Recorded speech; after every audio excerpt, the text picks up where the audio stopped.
আজকের আলোচনা জান্নাতি 25 রমণী গ্রন্থ এবং বিশেষভাবে হযরত খাদিজা রাদিয়াল্লাহু আনহার জীবনী থেকে নেওয়া হয়েছে। আলোচনার কেন্দ্রবিন্দু জন মহিয়সী সাহাবিয়া সাউদা বিনতে জামআ রাদিয়াল্লাহু আনহা। আসসালামু আলাইকুম ওয়া রাহমাতুল্লাহি ওয়া বারাকাতুহু। বিসমিল্লাহির রহমানির রহিম। শুরু করছি আল্লাহর নামে। প্রিয় শ্রোতা ও দর্শকবৃন্দ, নবী করিম সাল্লাল্লাহু আলাইহি ওয়াসাল্লামের স্ত্রীগণ ছিলেন ইসলামের ইতিহাসের অনন্য শিক্ষার আলোকবর্তিকা। তাদের জীবন থেকে আমরা পাই ঈমান, ধৈর্য, ত্যাগ এবং নৈতিকতার অনুপ্রেরণা। আজকের আলোচনা আমরা জানব রাসূলুল্লাহ সাল্লাল্লাহু আলাইহি ওয়াসাল্লামের গৃহে তাদের ভূমিকা, দ্বীন প্রচারে তাদের অবদান এবং আমাদের জীবনের জন্য প্রয়োজনীয় শিক্ষাগুলো। শুরু করছি সাউদা বিনতে জামআ রাদিয়াল্লাহু আনহা। হযরত সাউদা রাদিয়াল্লাহু আনহা সে ভাগ্যবতী মহিলা যাকে রাসূল করিম সাল্লাল্লাহু আলাইহি ওয়াসাল্লাম উম্মুল মুমিনিন হযরত খাদিজা রাদিয়াল্লাহু আনহার মৃত্যুর পর বিয়ে করেন। তিনি তাকে নিয়ে প্রায় 3 বছর বা তার চেয়ে বেশি কিছু সময় দাম্পত্য জীবন অতিবাহিত করেন। এরপর উম্মুল মুমিনিন হযরত আয়েশা রাদিয়াল্লাহু আনহাকে ঘরে তুলে এনেছিলেন। হযরত সাউদা ছিলেন মক্কার বিখ্যাত কুরাইশ বংশের একটি শাখা গোত্র বনু আমির ইবনে লুইয়ের সন্তান। পিতা জামআ ইবনে কায়স কুরাইশ বংশীয় এবং মাতা সামুস বিনতে কায়স ছিলেন মদিনার বিখ্যাত নাজ্জার গোত্রীয়। রাসূলুল্লাহ সাল্লাল্লাহু আলাইহি ওয়াসাল্লামের দাদা আব্দুল মুতাল্লিবের মা সালমাও ছিলেন এই নাজ্জার খানদানের মেয়ে। সাউদার নানা কায়স ইবনে আমর এবং সালমা বিনতে আমর ছিলেন ভাই বোন। হযরত সাউদার ডাকনাম ছিল উম্মুল আসওয়াদ। জাহেলি যুগে হযরত সাউদার প্রথম শাদী হয় সাকরান ইবনে আমরের সাথে। সাকরান ছিলেন সাউদার চাচাতো ভাই। বিখ্যাত 4 সাহাবা সুহাইল ইবনে আমর, সাহল ইবনে আমর, সালিদ ইবনে আমর, উহাব ইবনে আমর এরা ছিলেন সাকরানের ভাই। হযরত রাসূল করিমের নবুয়ত লাভের প্রাথমিক অবস্থায় হযরত সাউদা ও তার স্বামী সাকরান ইসলাম ধর্ম গ্রহণ করেন। তারা উভয়ের ইসলাম গ্রহণের সময়কাল একই। কুরাইশদের নির্যাতন থেকে বাঁচার জন্য মক্কার অসহায় মুসলমানদের প্রথম দলটি যখন হাবশায় হিজরত করতে তখনও এই মুসলিম পরিবারটি মক্কায় রয়ে গিয়েছিলেন। কিন্তু তাদের অত্যাচারের মাত্রা যখন সীমা অতিক্রম করতে লাগলো তখন মক্কার মুসলমানদের দ্বিতীয় একটি দল হাবশায় হিজরতের প্রস্তুতি গ্রহণ করে। সাউদা তার স্বামী সহ এই দলটির সাথে হাবশায় হিজরত করেন। কয়েক বছর সেখানে অবস্থানের পর আবার মক্কায় ফিরে আসেন এবং রাসূলুল্লাহ সাল্লাল্লাহু আলাইহি ওয়াসাল্লামের মদিনায় হিজরতের কিছুকাল পূর্বে সাকরান মুসলমান অবস্থায় মক্কায় মারা যান। রাসূল সাল্লাল্লাহু আলাইহি ওয়াসাল্লাম তাকে মক্কায় দাফন করেন।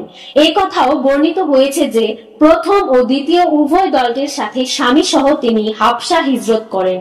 আবু উবাইদা ও মামার সহ একদল সিরাত বিশেষজ্ঞ বলেছেন সাকরান হাবশা থেকে মক্কায় ফিরে আসেন, এরপর মুরতাদ হয়ে অথবা খ্রিস্ট ধর্ম গ্রহণ করে আবার হাবশায় ফিরে এসে সেখানেই মারা যান।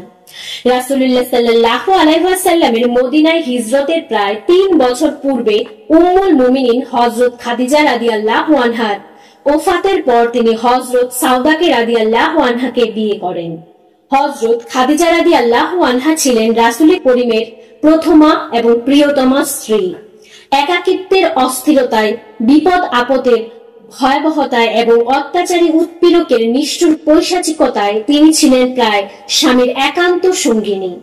প্রতিটি সংকটময় মুহূর্তে সান্ত্বনা দিতেন, সমবেদনা প্রকাশ এবং পাশে থেকে সকল বাধা অতিক্রমে সাহায্য করতেন। এমন একজন অন্তরঙ্গ স্ত্রী ও বান্ধবীর তিরোধানে রাসূল সাল্লাল্লাহু আলাইহি ওয়াসাল্লাম দারুণ বিমর্ষ ও বেদনাহত হয়ে পড়েন। তার বিচ্ছেদ ব্যথায় এত কাতর হয়ে পড়েন যে জীবনও সংকটজনক হয়ে দাঁড়ায়। তাছাড়া খাদিজা রাদিয়াল্লাহু আনহা ছিলেন রাসূলুল্লাহ সাল্লাল্লাহু আলাইহি ওয়াসাল্লামের সন্তানদের জননী এবং গৃহকর্ত্রী। তার অনুপস্থিতিতে মাতৃহারা সন্তানদের লালন পালন ও ঘর সামাল দেওয়া কঠিন হয়ে পড়ে। উপরন্তু পৌত্তলিকদের জ্বালাতন উৎপাতের মাত্রাও বেড়ে যায়।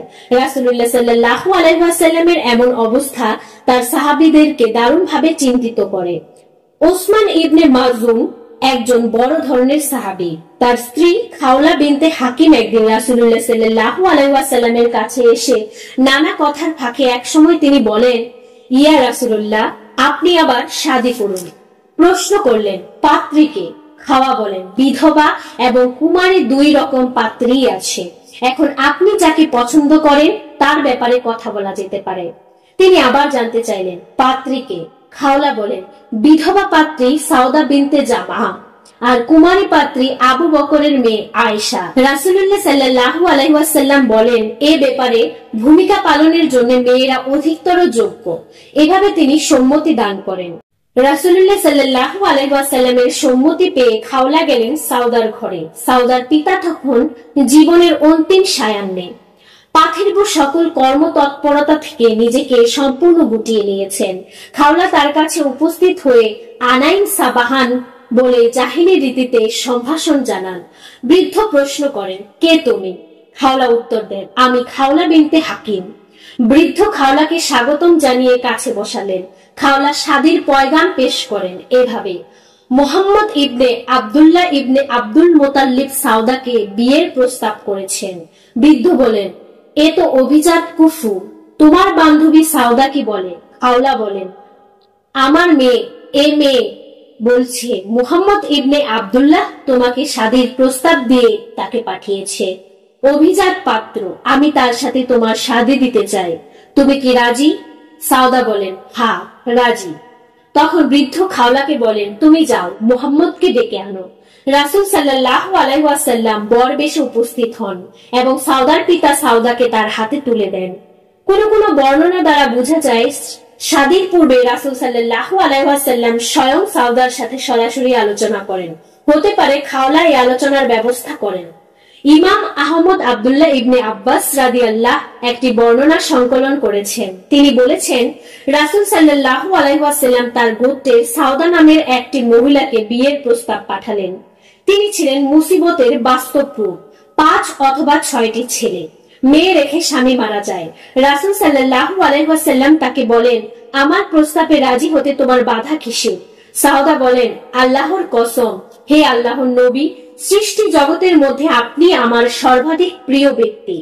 আপনার প্রস্তাব গ্রহণ করতে আমার কোনো বাধা নেই, কিন্তু আমার ভয়, আমার এই সন্তানগুলো সকাল সন্ধ্যা সর্বক্ষণ আপনাকে বিরক্ত করবে, আপনার সেবা থেকে আমাকে বিরত রাখবে। রাসূল সাল্লাল্লাহু আলাইহি ওয়াসাল্লাম বলেন, এছাড়া আর কোনো বাধা আছে? সাউদা বলেন, না, আর কোনো বাধা নেই। রাসূল সাল্লাল্লাহু আলাইহি ওয়াসাল্লাম বলেন, আল্লাহ তোমাকে করুণা করুন। সর্বোত্তম নারী তারা যারা উটের পিঠে পিছন দিক চড়ে। কুরাইশদের সৎকর্মশীলা নারী তারা যারা তাদের শিশু সন্তানদের প্রতি মমতাময়ী এবং স্বামীদের প্রতি যত্নশীল। বুকাইর ইবনুল আসাজ্জ থেকে বর্ণিত হয়েছে, সাকরান সাউদাকে নিয়ে মক্কায় ফিরে এসে মারা যান। ইদ্দত পালনের পর রাসূল সাল্লাল্লাহু আলাইহি ওয়াসাল্লাম তাকে বিয়ের প্রস্তাব করেন। সাউদা বলেন, আমার বিষয়টি আপনার উপর ছেড়ে দিলাম। রাসূল সাল্লাল্লাহু আলাইহি ওয়াসাল্লাম বলেন, তুমি তোমার গোত্রের কাউকে শাদীর কাজটি সম্পন্ন করার দায়িত্ব দাও। এরপর সাউদা হাতেব ইবনে আমর আল আমিরকে দায়িত্ব দেন। তিনি সাউদাকে রাসূলুল্লাহ সাল্লাল্লাহু আলাইহি ওয়াসাল্লামের সাথে শাদী দেন। হাতেব ছিলেন একজন মুজাহির ও বদরী ব্যক্তি। রাসূলুল্লাহ সাল্লাল্লাহু আলাইহি ওয়াসাল্লামের সাথে বিয়েতে সাউদার ওলি কে হয়েছিলেন সে সম্পর্কে দুরকম ধারণা পাওয়া যায়। 1, সাউদার পিতা নিজেই ওলি হয়ে মেয়ের শাদী দেন। 2, সালিদ ইবনে আমর অথবা হাতেব মতান্তরে আবু হাতেব ইবনে আমর আল আমিরি। কেউ কেউ বলেছেন সাউদার পিতা সম্ভবত বার্ধক্যের ভারে দুর্বল হয়ে পড়েছিলেন, এ কারণে হাতেব অথবা সালতিকে উলি নিয়োগ করেছিলেন। ইবনে ইশাক বলেন, সালতি ও আবু হাতেব উভয়ে শাদীর সময় মক্কায় উপস্থিত ছিলেন না, তারা ছিলেন হাবশায়, সুতরাং তাদের উলি হওয়ার প্রশ্নই ওঠে না। রাসূল সাল্লাল্লাহু আলাইহি ওয়াসাল্লাম সাউদাকে 400 দিরহাম মোহর দান করেন। আল ওয়াকিদি বলেন, রাসূলুল্লাহ সাল্লাল্লাহু আলাইহি ওয়াসাল্লামের সাথে সাউদার শাদী হয় নবুয়তের 10ম বছরে রমজান মাসে। যেহেতু সাউদা ও আয়েশা রাদিয়াল্লাহু আনহা শাদী কাছাকাছি সময় হয়েছিল, এ কারণে ঐতিহাসিকদের মধ্যে মত পার্থক্য দেখা যায় যে কার বিয়েটি আগে সম্পন্ন হয়েছিল। এ সম্পর্কে যত বর্ণনা আছে তা পর্যালোচনা করলে দুরকমের ধারণা পাওয়া যায়। প্রথমত, খাওলা একই সাথে আয়েশা ও সাউদার বিয়ের প্রস্তাব দেন। রাসূল সাল্লাল্লাহু আলাইহি ওয়াসাল্লাম দুটি প্রস্তাবে সম্মতি দিয়ে খাওলাকে পাত্রীপক্ষের সাথে কথা বলার অনুমতি দান করেন। খাওলা প্রথমে আয়েশার পরিবারের সাথে কথা বলেন এবং শাদীর ব্যবস্থা করেন, এরপর সাউদার বিয়ের ব্যবস্থা করেন। ইমাম আহমদ আয়েশা রাদিয়াল্লাহু আনহা এর একটি হাদিস বর্ণনা করেছেন। তিনি বলেছেন, সাউদা প্রথম মহিলা যাকে রাসূল সাল্লাল্লাহু আলাইহি ওয়াসাল্লাম আমার পরে বিয়ে করেন। আর এটাই আব্দুল্লাহ ইবনে মুহাম্মদ ইবনে আকিলের মত। পক্ষান্তরে বুকাইর ইবনুল আশাজের বর্ণনা মতে খাদিজার পরে রাসূল সাল্লাল্লাহু আলাইহি ওয়াসাল্লাম সাউদাকে শাদী করেন। ইবনে হিব্বানও এই কথা বলেছেন। আব্দুল্লাহ ইবনে মুসলিম বলেন, খাদিজার মৃত্যুর পর এবং আয়েশাকে বিয়ের আগে রাসূল সাল্লাল্লাহু আলাইহি ওয়াসাল্লাম নবুয়তের 10ম বছরে রমজান মাসে সাউদাকে বিয়ে করেন। মক্কায় তাকে নিয়ে ঘর করেন এবং তাকে নিয়ে মদিনায় হিজরত করেন। আবু সালমা ইবনে আব্দুর রহমান ও ইয়াহইয়া ইবনে আব্দুর রহমান উভয়ে বর্ণনা করেছেন, রাসূলুল্লাহ সাল্লাল্লাহু আলাইহি ওয়াসাল্লামের অনুমতি পেয়ে খাওলা যথাক্রমে সাউদা ও আয়েশার কাছে প্রস্তাব নিয়ে যান এবং তাদের শাদীর ব্যবস্থা করেন। রাসূল সাল্লাল্লাহু আলাইহি ওয়াসাল্লাম সাউদাকে নিয়ে মক্কায় ঘর সংসার করেন আর আয়েশার বয়স তখন মাত্র 6 বছর। মদিনায় হিজরতের পর তাকে ঘরে তুলে নেন। খাদিজার পরে এবং আয়েশার পূর্বে রাসূল সাল্লাল্লাহু আলাইহি ওয়াসাল্লাম সাউদাকে বিয়ে করেন। এই কথা বলেছেন ইবনে ইসহাক, কাতাদা, আবু উবাইদা, ইবনে কুতাইবা ও আরো অনেকে। ইবনে ইসহাক রাসূলুল্লাহ সাল্লাল্লাহু আলাইহি ওয়াসাল্লামের সহধর্মিণীদের ক্রমধারা এভাবে বর্ণনা করেছেন: 1 খাদিজা রাদিয়াল্লাহু আনহা, 2 সাউদা রাদিয়াল্লাহু আনহা, 3 আয়েশা রাদিয়াল্লাহু আনহা, 4 হাফসা রাদিয়াল্লাহু আনহা, 5 জয়নাব বিনত হুজাইমা রাদিয়াল্লাহু আনহা, 6 উম্মে হাবিবা রাদিয়াল্লাহু আনহা, 7 উম্মে সালামা রাদিয়াল্লাহু আনহা, 8 জয়নাব বিনতে জাহাশ রাদিয়াল্লাহু আনহা, 9 জুয়াইবিয়া রাদিয়াল্লাহু আনহা, 10 সাফিয়া রাদিয়াল্লাহু আনহা, 11 মাইমুনা রাদিয়াল্লাহু আনহা। হযরত সাউদার ভাই আব্দুল্লাহ ইবনে জামআ এই শাদীর সময় পর্যন্ত অমুসলিম ছিলেন। বিয়ের সময় তিনি ঘরে ছিলেন না। শাদীর কাজ শেষ হওয়ার পর জানতে পেরে ক্রোধে উত্তেজনায় ফেটে পড়েন। দুঃখ ও ক্ষোভে মাথা ঠুকতে শুরু করেন। পরবর্তীকালে তিনি একজন আদর্শ মুসলমান হন। তিনি আমরণ তার সেদিনের আচরণের জন্য সর্বদা দুঃখ প্রকাশ করতেন। হযরত সাউদার বিয়ের সময়কাল নিয়েও সিরাত বিশেষজ্ঞদের মধ্যে একটু মতবিরোধ দেখা যায়। তাবাকাত সহ বিভিন্ন গ্রন্থে নবুয়তের 10ম সনের কথা বর্ণিত হয়েছে। আর জুরকানি 3/460 8ম সনের কথা লিখেছেন। মূলত এই বিরোধের কারণ হলো হযরত খাদিজা রাদিয়াল্লাহু আনহার মৃত্যুর সময়কাল নিয়ে মতবিরোধ। কিছু কিছু বর্ণনায় এসেছে হযরত সাউদা রাদিয়াল্লাহু আনহা তার প্রথম স্বামীর জীবন দশায় 2টি স্বপ্ন দেখেন এবং স্বামীর কাছে বর্ণনা করলে তিনি যে তাবিজ বা ব্যাখ্যা করেন তা সত্যে পরিণত হয়। হিশাম ইবনে মুহাম্মদের সূত্রে ইবনে সাদ লিখেছেন, সাউদা তার প্রথম স্বামী সাকরানের জীবন দশায় একবার স্বপ্নে দেখেন যে রাসূল সাল্লাল্লাহু আলাইহি ওয়াসাল্লাম কাছে এসে একখানি পা তার কাঁধে রাখলেন। সাউদা স্বপ্নের কথা স্বামীকে জানালে তিনি বলেন, আল্লাহর কসম, তুমি যদি এই স্বপ্ন দেখে থাকো তাহলে আমার মৃত্যু হবে এবং রাসূলুল্লাহ সাল্লাল্লাহু আলাইহি ওয়াসাল্লামের সাথে তোমার শাদী হবে। আর একবার স্বপ্নে দেখেন তিনি বালিশে হেলান দিয়ে শুয়ে আছেন। হঠাৎ আকাশ থেকে চাঁদ ভেঙে তার ওপর এসে পড়ে। স্বামী স্বপ্নের কথা শুনে বলেন, খুব শীঘ্রই আমি মারা যাচ্ছি আর আমার মৃত্যুর পর তোমার দ্বিতীয় শাদী হবে। সেদিনই তিনি অসুস্থ হয়ে পড়েন এবং অল্প কিছুদিন পর মৃত্যুবরণ করেন। অধ্যাপক আহমদ আতিয়া তার আল কামুস আল ইসলামী গ্রন্থে কোনো সূত্রের উল্লেখ ছাড়াই রাসূলুল্লাহ সাল্লাল্লাহু আলাইহি ওয়াসাল্লাম সাউদাকে বিয়ে করার কারণ ব্যাখ্যা করতে গিয়ে বলেছেন, সাউদা ছিলেন বয়স্কা বিধবা মহিলা, স্থূলকায় ও চলনে ছিলেন ভারী। রাসূল সাল্লাল্লাহু আলাইহি ওয়াসাল্লাম তার দয়ার হাত বাড়িয়ে দেন তার বার্ধক্যে সাহায্য এবং জীবনে তিনি যে দুর্ভোগ লাভ করেছেন তার কিছুটি লাঘবের জন্য। হযরত রাসূল করিম সাল্লাল্লাহু আলাইহি ওয়াসাল্লাম নবুয়তের 13 বছরে মক্কা থেকে মদিনায় হিজরত করেন। মদিনায় পৌঁছে একটু স্থির হওয়ার পর যায়েদ ইবনে হারিসাকে আবার মক্কায় পাঠান সাউদা সহ অন্যদের নেওয়ার জন্য। আয়েশা রাদিয়াল্লাহু আনহা বলেন, রাসূল সাল্লাল্লাহু আলাইহি ওয়াসাল্লাম মদিনায় পৌঁছে যায়েদ ইবনে হারিসা ও আবু রাফেকে 2টি উট ও 500 দিরহাম দিয়ে মক্কায় পাঠান। এরপর আমরা সকলে মদিনার দিকে বেরিয়ে পড়ি। যায়েদ ও আবু রাফে মদিনায় ফিরে যান ফাতিমা, উম্মে কুলসুম, সাউদা, উম্মে আয়মান ও উসামাকে নিয়ে। 10ম হিজরির বিদায় হজে হযরত সাউদা রাদিয়াল্লাহু আনহা রাসূলুল্লাহ সাল্লাল্লাহু আলাইহি ওয়াসাল্লামের সফর সঙ্গী হন। রাসূল সাল্লাল্লাহু আলাইহি ওয়াসাল্লাম তাকে অন্য লোকদের মুজদালাফা থেকে যাত্রার আগে মিনায় চলে যাবার অনুমতি দান করেন। আয়েশা রাদিয়াল্লাহু আনহা বলেন, মুজদালাফার রাতে সাউদা রাসূলুল্লাহ সাল্লাল্লাহু আলাইহি ওয়াসাল্লামের কাছে মানুষের ভিড়ের আগে মিনায় চলে যাওয়ার অনুমতি চান। সাউদা ছিলেন ভারী মহিলা, তিনি দ্রুত চলাফেরা করতে পারতেন না। রাসূল সাল্লাল্লাহু আলাইহি ওয়াসাল্লাম তাকে অনুমতি দান করেন। একদিন রাসূলুল্লাহ সাল্লাল্লাহু আলাইহি ওয়াসাল্লামের সহধর্মীগণ সকলে তার পাশে বসা আছেন। এমন সময় একজন প্রশ্ন করলেন, ইয়া রাসূলুল্লাহ, আমাদের মধ্যে সর্বপ্রথম কার মৃত্যু হবে? বলে, যার হাত সবচেয়ে দীর্ঘ।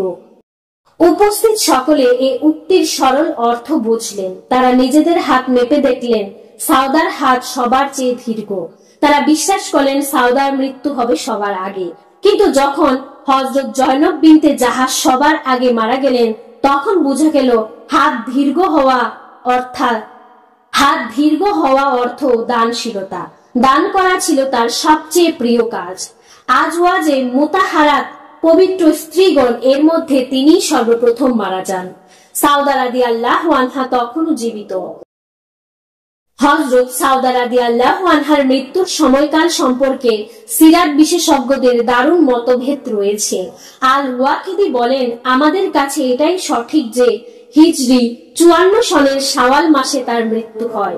ইবনুল ইমাদ আল হাম্বলি খলিফা হযরত মুয়াবিয়া রাদিয়াল্লাহু আনহা খিলাফত কালে হিজরি 55 সনের মতটি সর্বাধিক সঠিক বলে মনে করেছেন।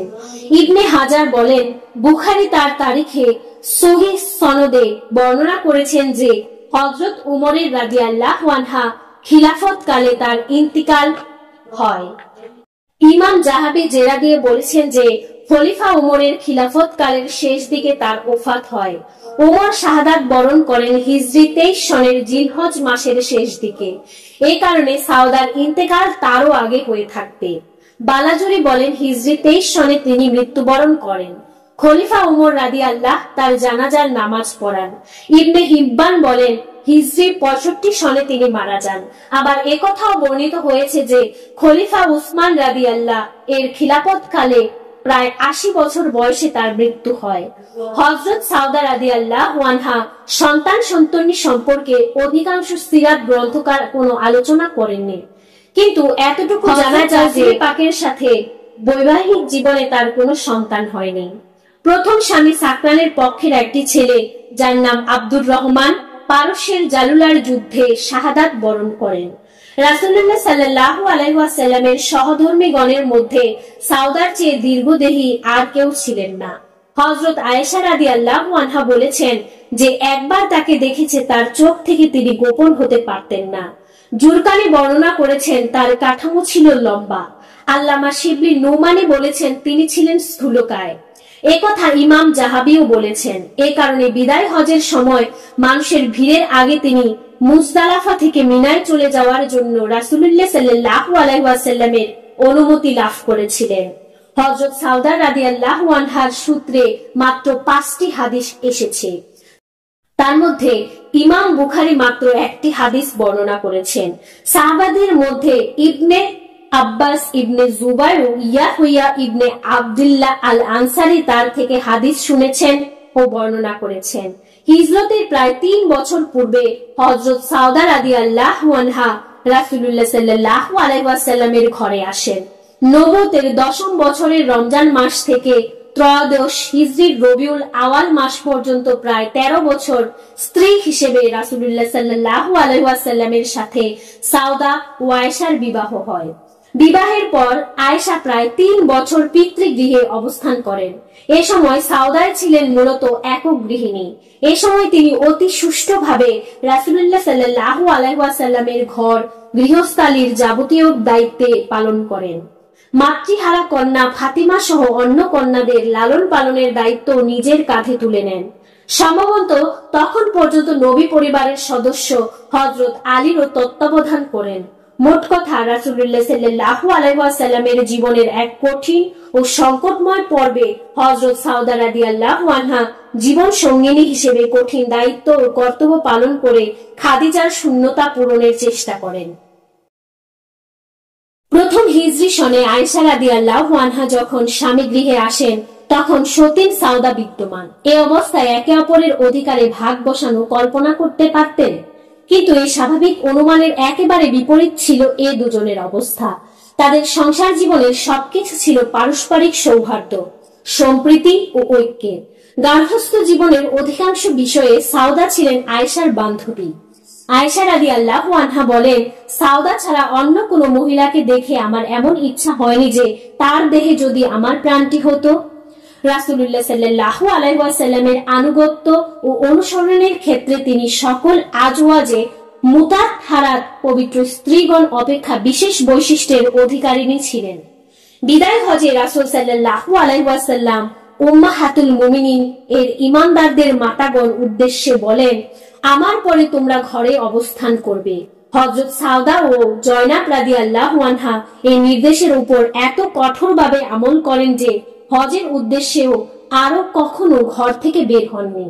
আবু হুরায়রা রাদিয়াল্লাহু আনহা বলেন, রাসূলুল্লাহ সাল্লাল্লাহু আলাইহি ওয়াসাল্লামের ওফাতের পর তার অন্য সহধর্মিণীগণ হজ করতেন, কিন্তু সাউদা ও জয়নাব বিনতে জাহাশ রাসূলুল্লাহ সাল্লাল্লাহু আলাইহি ওয়াসাল্লামের আদেশ কঠোরভাবে পালন করতেন, ঘরে থেকে বের হতেন না। সাউদা রাদিয়াল্লাহু আনহা বলতেন, আমি হজ ও উমরা দুটোই আদায় করেছি, এখন আল্লাহর নির্দেশ মতো ঘরে বসে থাকব।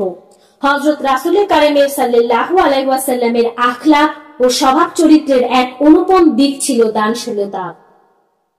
সাহাবীদের মধ্যে যিনি যত বেশি তার কাছে থাকার সুযোগ পেয়েছেন তার মধ্যেও বিশেষ গুণটির ছাপ পড়েছে অধিক। রাসূলুল্লাহ সাল্লাল্লাহু আলাইহি ওয়াসাল্লামের সান্নিধ্য সাহচর্য থেকে তার সহধর্মিণীগণই সর্বাধিক মাত্রায় গ্রহণের সুযোগ পেয়েছেন। এই কারণে রাসূলুল্লাহ সাল্লাল্লাহু আলাইহি ওয়াসাল্লামের বিশেষ গুণটি তাদের সকলের মধ্যে সাধারণভাবে পাওয়া পরও একমাত্র আয়েশা ব্যতীত সাউদার মধ্যেই সবচেয়ে বেশি দেখা যায়।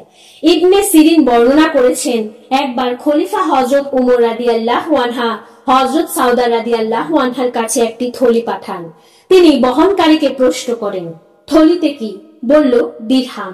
থলিতে খেজুরের মতো দিরহাম পাঠানো হয়। এই কথা বলে তিনি সবগুলো দিরহাম মানুষের মধ্যে বিলিয়ে দেন। ঈশার বা নিজের উপর অন্যকে প্রাধান্য দান করাও ছিল তার চরিত্রের এক উজ্জ্বল দিক। তিনি এবং আয়েশা রাদিয়াল্লাহু আনহাকে কিছু আগে পরে রাসূলুল্লাহ সাল্লাল্লাহু আলাইহি ওয়াসাল্লামের সাথে বৈবাহিক জীবন শুরু করেন। তবে আয়েশা অপেক্ষা তার বয়স ছিল বেশি, এই কারণে তার জীবনে বার্ধক্য এসে যায় এবং তার মধ্যে পুরুষের প্রতি আকর্ষণের ভাটা পড়ে। তাই তিনি স্বামী রাসূলুল্লাহ সাল্লাল্লাহু আলাইহি ওয়াসাল্লামের সন্তুষ্টি অর্জনের লক্ষ্যে নিজের ভাগের রাতটি সতীন আয়েশাকে দান করেন। এই সম্পর্কে একবার হযরত আয়েশা রাদিয়াল্লাহু আনহা উরওয়াকে বলেন, ভাতিজা, রাসূল সাল্লাল্লাহু আলাইহি ওয়াসাল্লামের স্ত্রীদের জন্য তার বন্ধিত রাতে অবস্থানের ব্যাপারে কাউকে কারো উপর প্রাধান্য দিতেন না। অনেকদিন এমন গেছে তিনি আমাদের সকলের কাছে এসে ঘুরে গেছেন, কোন স্ত্রীকে স্পর্শ করেননি। শেষে সে স্ত্রীর কাছে রাত কাটিয়েছেন যার জন্য রাতটি নির্ধারিত ছিল। সাউদা বিনতে জামআর যখন বার্ধক্য এসে যায় এবং এ ভয় পেয়ে যান যে না জানি রাসূল সাল্লাল্লাহু আলাইহি ওয়াসাল্লাম তাকে বিচ্ছিন্ন করে দেন, তখন তিনি বলেন, ইয়া রাসূলুল্লাহ, আমার ভাগের রাতটি আমি আয়েশাকে দিয়েছি। রাসূল সাল্লাল্লাহু আলাইহি ওয়াসাল্লাম তার এই আবেদন মঞ্জুর করেন। এখানে একটি বিষয় সুস্পষ্ট হওয়া দরকার, হযরত সাউদা রাদিয়াল্লাহু আনহা স্বামী সান্নিধ্যের সময়টুকু আয়েশা রাদিয়াল্লাহু আনহাকে দান করার বিষয়টি হাদিস ও সিরাতের গ্রন্থসমূহে উল্লেখ রয়েছে, কিন্তু তারই পাশাপাশি সিরাতের গ্রন্থসমূহে এমন কিছু বর্ণনা পাওয়া যায় যাতে দেখা যায় সাউদা রাদিয়াল্লাহু আনহা এর জীবনে বার্ধক্য এসে যাওয়ায় রাসূল সাল্লাল্লাহু আলাইহি ওয়াসাল্লাম তাকে এক তালাক দান করেছিলেন। তারপর তার বিনীত অনুরোধে রাসূল সাল্লাল্লাহু আলাইহি ওয়াসাল্লাম তালাক প্রত্যাহার করে নেন। কিন্তু মুহাদ্দিসদের কাছে বর্ণনাগুলো অতি দুর্বল বিধায় গুরুত্বহীন, আর এটাই সঠিক যে রাসূল সাল্লাল্লাহু আলাইহি ওয়াসাল্লাম তার কোনো স্ত্রীকে তালাক দেননি। রাসূলুল্লাহ সাল্লাল্লাহু আলাইহি ওয়াসাল্লামের জীবনের এক বিশেষ সময়ে যাকে স্ত্রী রূপে গ্রহণ করেন এবং যিনি অতি দক্ষতার সাথে খাদিজা রাদিয়াল্লাহু আনহা এর দায়িত্ব পালন করেন, তার বার্ধক্যে রাসূল সাল্লাল্লাহু আলাইহি ওয়াসাল্লাম তাকে দূরে ঠেলে দেবেন, এমন কথা কেমন করে ভাবা যায়?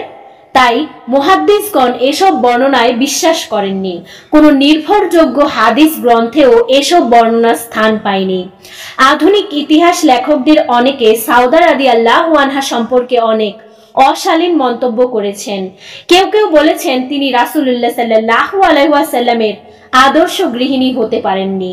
এ সম্পর্কিত বিভিন্ন বর্ণনা পর্যালোচনা করলে যে তথ্যটি সুস্পষ্ট হয়ে ওঠে তা হচ্ছে সাউদার জীবনে বার্ধক্য এসে যায়, স্বামীকে তুষ্ট করতে অক্ষম হয়ে পড়েন। এদিকে রাসূলুল্লাহ সাল্লাল্লাহু আলাইহি ওয়াসাল্লামের একাধিক স্ত্রী বিদ্যমান ছিল, আর তিনি ছিলেন আদল ও ইনসাফের মূর্ত প্রতীক। সকল স্ত্রীকে সমান মর্যাদা দান করতেন। স্ত্রীদের জন্য যতটুকু সময় ব্যয় করতেন তা সকলের জন্য সমানভাবে ভাগ করতেন। এভাবে সাউদা সহ আরো একজন স্ত্রী সমানভাবে রাসূলুল্লাহ সাল্লাল্লাহু আলাইহি ওয়াসাল্লামের আরাম ও প্রশান্ত লাভের সময়ের ভাগ পেতেন। কিন্তু মূলত তাদের বয়সের কারণে তারা রাসূলকে সাল্লাল্লাহু আলাইহি ওয়াসাল্লামকে প্রশান্তি দিতে অক্ষম ছিলেন। স্বেচ্ছায় নিজের অধিকার সতীন আয়েশা রাদিয়াল্লাহু আনহার অনুকূলে ছেড়ে দিয়ে রাসূল সাল্লাল্লাহু আলাইহি ওয়াসাল্লামকে দায় মুক্ত করেন। আয়েশা রাদিয়াল্লাহু আনহা একটি বর্ণনা দ্বারা এই কথাই প্রমাণিত হয়। তিনি বলেন, সাউদা বৃদ্ধা হয়ে যান। রাসূলুল্লাহ সাল্লাল্লাহু আলাইহি ওয়াসাল্লাম তাকে বেশি কাছে পেতে চান না। আর রাসূলুল্লাহ সাল্লাল্লাহু আলাইহি ওয়াসাল্লামের কাছে আমার স্থান কি এবং তিনি যে আমাকে বেশি কাছে পেতে চান তা তিনি বুঝতে পারেন। তিনি ভয় পেয়ে যান, না জানি রাসূল সাল্লাল্লাহু আলাইহি ওয়াসাল্লাম তাকে পৃথক করে দেন। তাই তিনি বলেন, ইয়া রাসূলুল্লাহ, আমি আমার দাবির দিনটি আয়েশাকে দান করেছি, আপনি এ ব্যাপারে দায়মুক্ত। রাসূল সাল্লাল্লাহু আলাইহি ওয়াসাল্লাম তার এই প্রস্তাব গ্রহণ করেন। হযরত সাউদা রাদিয়াল্লাহু আনহা ছিলেন একটু রুক্ষ স্বভাবের মহিলা। হযরত আয়েশা রাদিয়াল্লাহু আনহার সীমাহীন শ্রদ্ধার পাত্রী ছিলেন তিনি। তা সত্ত্বেও তিনি বলেছেন, সাউদা রাদিয়াল্লাহু আনহা খুব দ্রুত রেগে যেতেন। পর্দার আদেশ নাজিলের পূর্ব থেকে হযরত ওমর রাদিয়াল্লাহ এ বিষয়ে নির্দেশ দানের জন্য প্রায়ই রাসূলুল্লাহ সাল্লাল্লাহু আলাইহি ওয়াসাল্লামের কাছে দাবি জানাতেন। যেহেতু এ ব্যাপারে আল্লাহর কোনো নির্দেশ আসেনি, তাই তিনি চুপ থাকতেন। সে সময় মক্কার কোনো গৃহের অভ্যন্তরে এস্তেঞ্জার ব্যবস্থা ছিল না। এস্তেঞ্জা থাকাটা তারা শোভন মনে করত না। সে সময় মেয়েরাও প্রাকৃতিক কর্ম সমাধার জন্য রাতের বেলা বাড়ির বাইরে খোলা ময়দানে চলে যেত। হযরত সাউদা ছিলেন স্থূলকায় ও দীর্ঘদেহী। বহু মানুষের মধ্যেও তাকে চেনা যেত। একদিন রাতে তিনি বাইরে যাচ্ছেন, পথে ওমরের দৃষ্টিতে পড়েন। তিনি চেঁচিয়ে বলে ওঠেন, আপনাকে আমি চিনে ফেলেছি। ওমরের এমন আচরে সাউদা যেমন লজ্জা পেলেন তেমনি রেগেও গেলেন।